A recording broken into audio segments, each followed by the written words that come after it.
Assalamualaikum warahmatullahi wabarakatuh. Salam dan bahagia. Perkenalkan, saya Agung Setiawan, calon guru penggerak angkatan 11 dari SD Negeri Mojosongo 5 Kota Surakarta.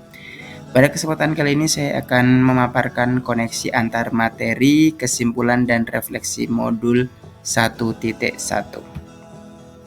Yang pertama, saya akan mereview kegiatan pada saat ruang kolaborasi 1.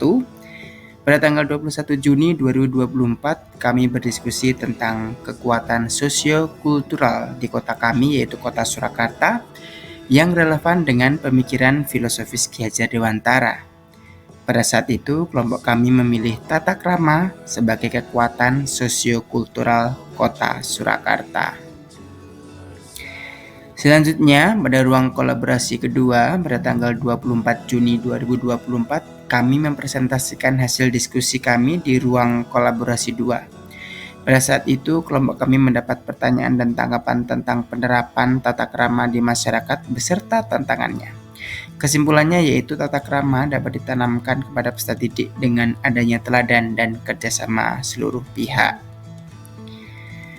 Kemudian selanjutnya yaitu review refleksi terbimbing. Pada saat itu Ibu Siti Aisyah selaku fasilitator kami di kelas 11.609 memberi umpan balik sebagai kegiatan refleksi terbimbing kami. Pada saat itu beliau menyampaikan bahwa pemikiran filosofis Ki Hajar Dewantara sangat relevan dengan sosiokultural Surakarta. Secara kontekstual dapat diterapkan dengan pendidikan tata krama dan penguatan value di setiap tradisi Surakarta.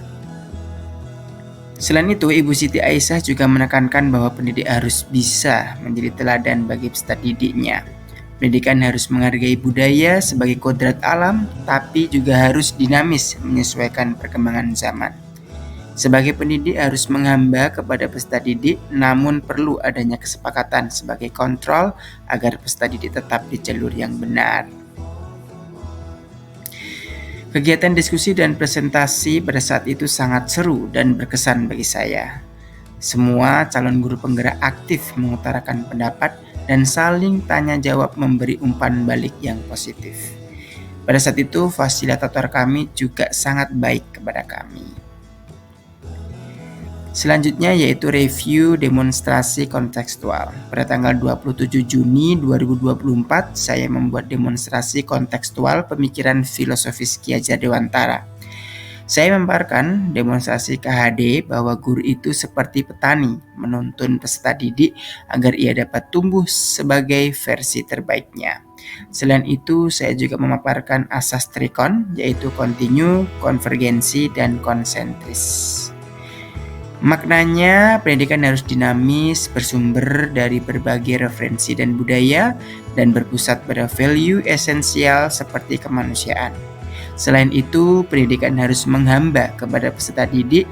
Maknanya, KBM harus berdiferensiasi, disesuaikan dengan kebutuhan dan potensi peserta didik, dengan memperhatikan kearifan lokal dan perkembangan zaman. Pada saat elaborasi pemahaman tanggal 28 Juni 2024, saya mendapat penjelasan bahwa pendidik seyogianya memberi effort terbaiknya bagi peserta didik. Betul-betul memahami karakter setiap peserta didik, merancang pembelajaran yang berpusat pada peserta didik, menghargai dan menghormati kodrat peserta didik yang dipengaruhi oleh kodrat alam dan kodrat zaman, selalu bergerak, belajar, dan berkolaborasi.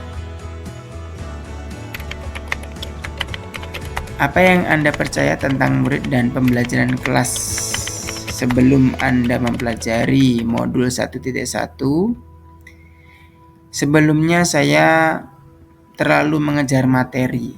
Saya seakan-akan terburu-buru mengajar karena terbebani oleh waktu atau alokasi materi yang harus saya sampaikan kepada peserta didik saya. Sehingga pembelajaran terkesan terburu-buru dan kurang bermakna.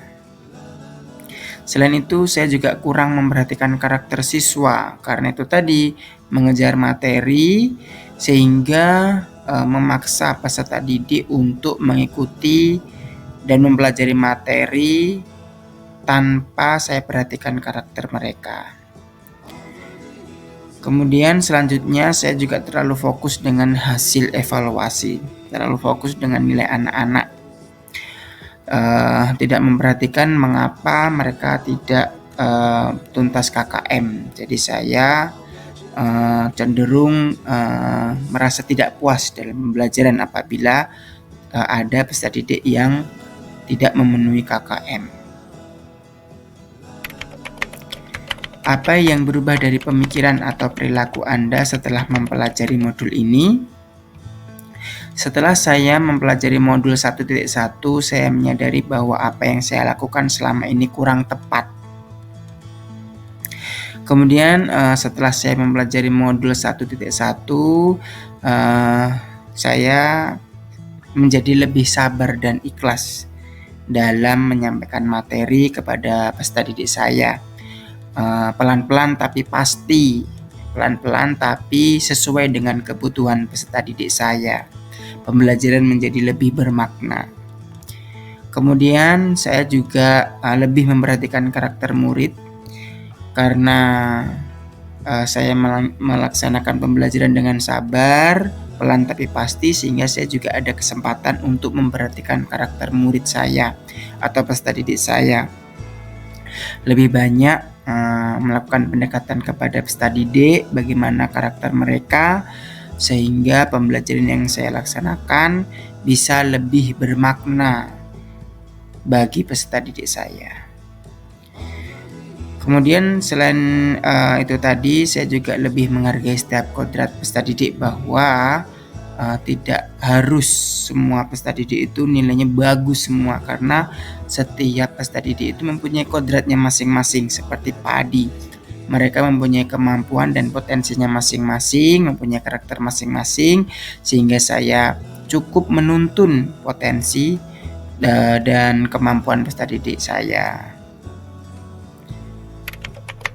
Apa yang dapat segera Anda terapkan lebih baik agar kelas Anda mencerminkan pemikiran Ki Hajar Dewantara? Tentunya saya akan segera melakukan merancang pembelajaran yang lebih bermakna, mulai dari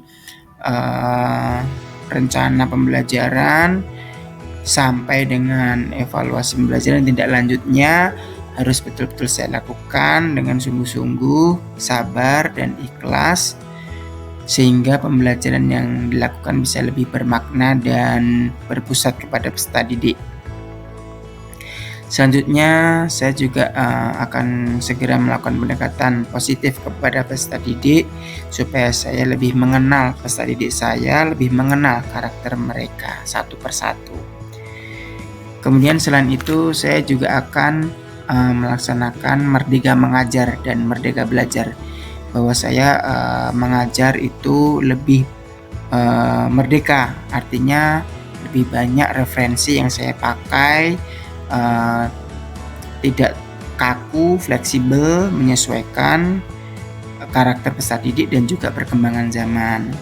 Merdeka Belajar di sini yaitu betul-betul memperhatikan karakter dan kemampuan peserta didik, menghamba kepada peserta didik, maksudnya memperhatikan kebutuhan dan karakter peserta didik, seperti itu. Demikian yang dapat saya sampaikan. Terima kasih. Wassalamualaikum warahmatullahi wabarakatuh.